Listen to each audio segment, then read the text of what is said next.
Hi and welcome. So today I'm going to talk about a lot of things. I'm going to talk about what some people call raising your frequency, or the connection of mind, body, spirit, connecting to your mystic self, and being able to hear your soul's inner voice. So let's start with something basic, or maybe not so basic. What is your soul? What is it saying? And how do you hear it? Your soul is a piece of music. Every day it is growing. Your soul is eternal. It's a connection to all of us and all of life. Your beacon of hope and the sum of all of your wisdom. It is essentially screaming at the top of its lungs what your particular meaning of life is. Now, for all of us, the meaning of life is a little bit different. These tiny differences are incredibly important to hear. This can make two people living an identical life feel, on one hand, that their life is full of meaning, and on the other hand, that their life is a waste of time.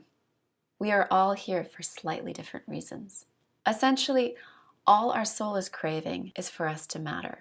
It sounds simple, right? Kind of like the word self-esteem that we throw around, feeling good about yourself, feeling appreciated, but it's much deeper than that. It's to connect to your eternal self that was here to answer some very important questions. And it needs that life to matter, not only because you need to feel that you have meaning, but also that this particular incarnation of yourself is fulfilling its meaning. In order to do that, you can't look to anyone else to appreciate you, to love you, to reward you, to give you confidence, because all of that is their perception. It has nothing to do with your particular mission, your particular essence. And while the soul does connect us all to each other and remind us that we are all at one time the same being and a part of the same spiritual stuff, your soul is here for a reason. Now I'm going to share with you some of my reasons that I've discovered. I was here to discover what family really meant to me. I was here to discover how to help without hurting myself.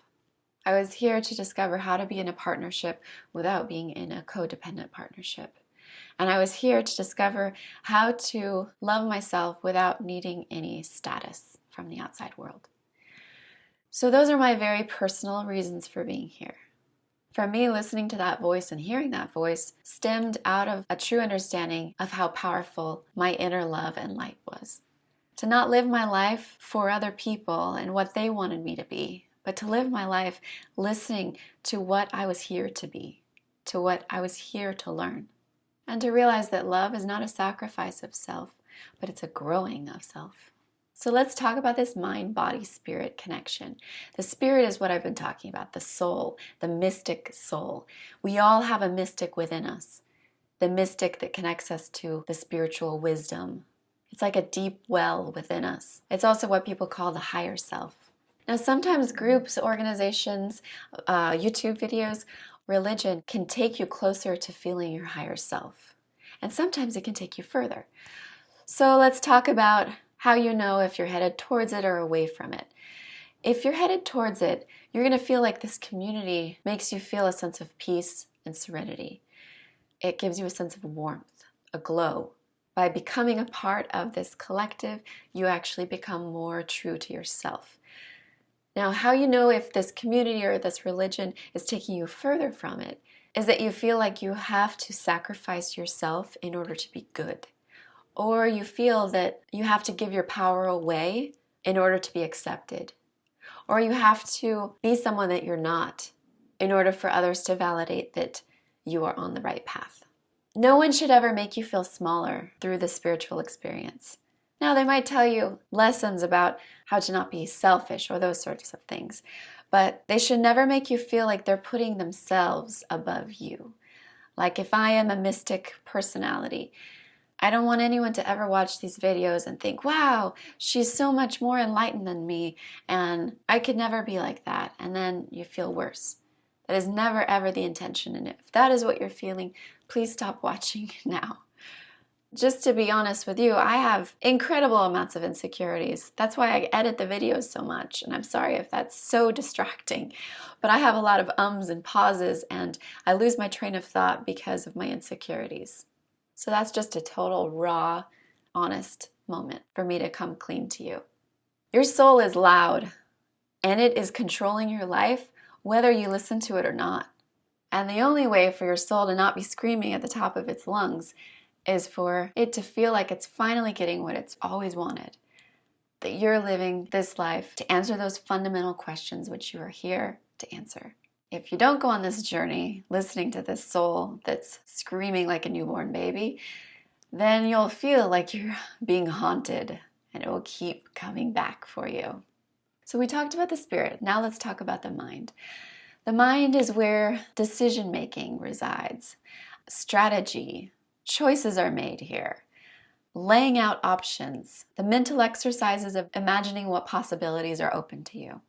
The mind is also looking for shortcuts, always looking for shortcuts, which is not a problem if your body and soul are equally represented in this equilateral triangle. But if they're not, you will constantly be shortcutting. You're going to be shortcutting your loved ones, yourself. You'll be making decisions that you think are getting you ahead. You know, you're suing big companies to make millions, or you are lying to yourself and pushing the blame onto somebody else. The mind is not the enemy, but it can really mess things up if it's not in balance. The mind is where the ego resides. And you know how I said that the soul is trying to matter? Well, the mind likes to distort this concept of mattering and turn it into superiority. It likes to think, if I have more money, if I have a higher position on this ladder, if I have power over other people, if I can hurt other people, if I can be the one to have the button that causes pain or pleasure for others, and it's my choosing, then this is the way that the brain likes to think that it matters. But this is a much lower frequency, and it's a distorted, cheap knockoff imitation of what the soul is really trying to do. And if you listen to this, the mind's version, controlled by the ego, then your soul will never, ever get to where it wants to go. I've heard different people comment on the fact that it seems like the more intelligent you are, the more depressed or unhappy we are. And I think of the Nirvana song Dumb, because the lyrics are related to the concept of being able to be happier the dumber you are. And there is actually some truth to this. If the mind progresses without bringing the soul and the body with it, then what you have is an individual who is always taking shortcuts, who's always lying to themselves, and who's always trying to find the logical approach, cut off from any spiritual soil to ground. And this is prevalent in our world right now. With fewer and fewer people being part of a religion, they might have this notion that they can go it alone, that they don't need anyone or anything, and then they're separating themselves off from the beauty of a spiritual framework. What they don't realize is that all of these shortcuts are actually leading them to the longest journey possible. The soul will continue to scream at the top of its lungs, not being heard, never being answered. And that person is liable to be in this circular life where they never really find the answer. They don't even know there's a question. And the mind is trying to go it alone, which it was never meant to do. This creates incredible unhappiness. It's a complete isolation from everyone and everything. Trying to cheat the system, trying to cheat yourself. And in this effort to always get ahead, this person will never get ahead. Their soul will never go away and will continue to haunt them until the soul is finally heard. Because this triangle, I can't really do it with my fingers because my fingers are different lengths, but it's an equilateral triangle, meaning all sides need to push forward and create expansion on this journey together. And when they are all in balance, they are all listening to each other and they're all working together. Now let's talk about the third part of this puzzle, the body. The body I would also include the heart with. So it's interesting, when you work out, it's actually good for your heart in so many ways. When you work with your hands, you're connecting to the grounding force of nature and the vibrations. When you listen to music, you're hearing the vibrations that goes through your body, and it makes you feel good. The body is where feelings are. The body is where pain is. Somebody hugs you, your body feels touch, warmth. The body also reminds us that we're separate from each other. And because we're separate, when we're embraced by somebody in a hug or in love, even just being in the same physical space as somebody else, it just feels so good because it feels like a sense of oneness for that moment. Our body reminds us we're separate for a very good reason. Now, as spiritualists, we can sometimes be masochistic. I think of the story of Christ. Christ laid on the cross, went through every type of pain imaginable and every form of torture imaginable in order to show how much he loved everyone, including the people that were inflicting the pain on him.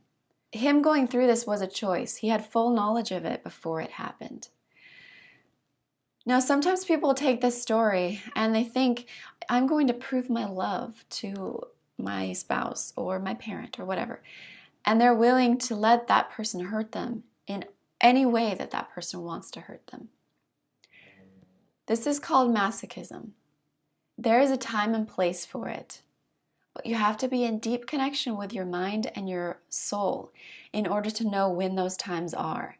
Because more often than not, masochism is just running away from something that would actually be harder for us, which is standing up for ourselves. With a soul who is masochistic, they have gone so far to the point of self-destruction that it is easier for them to let someone else take control. It is easier for them to let someone abuse them and call it love. It is easier for them to not take responsibility for the direction of everything that's happening in their lives. And in their mind, they think that they're being Christ-like, or they think that there's some kind of noble, enduring love here, that their love is stronger because they're willing to be abused. That they are proving that they don't need to be any self, that they don't need any ego, that others can just take anything they want to take.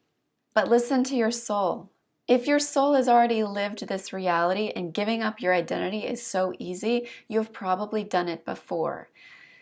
This is where I joke that Christ, who symbolizes Pisces, the loss of self, was probably reborn and reincarnated into the next life as an Aries. And I'm not meaning to be sacrilegious here. I'm just meaning to say that there was a place and time for that sacrifice, but it is not the highest evolution. This is why we have a body separate from each other, to remind us that we do have feelings. It is harder to really truly live a happy life than it is to be abused. Abuse is not a badge of honor, and often it is not in connection and in alignment with the journey of the soul. Some pain is natural, like a natural death. Death is inevitable. Other pain is self-inflicted, like repeating cycles over and over because you're scared to change. The body makes our life a very physical existence. It makes our life in this temporal place. It makes our life one of matter and flesh. It also makes our life a very personal experience. The language of your soul, or the mystic within, is one of symbolism and poetry. And this eternal language, I don't mean just opening up a book of poetry and reading, although that can definitely be a part of this. But I mean that writing a letter, or meditation, or a nature walk inspired by imagery that comes into your head. This is the language of your soul. And if you're looking for answers in your life, it will more often than not come through this type of language, this imagery, dreams. And something that I discovered for myself was that this phrase made a lot of sense. If you're looking for answers, the answer will always be the most poetic one. So hopefully that helps you as it helped me. Give yourself the love that you deserve. Don't accept this cheap imitation from the ego. Truly seek out your purpose of how you are meant to matter in this life and make the most of it. Hope you enjoyed the video and subscribe.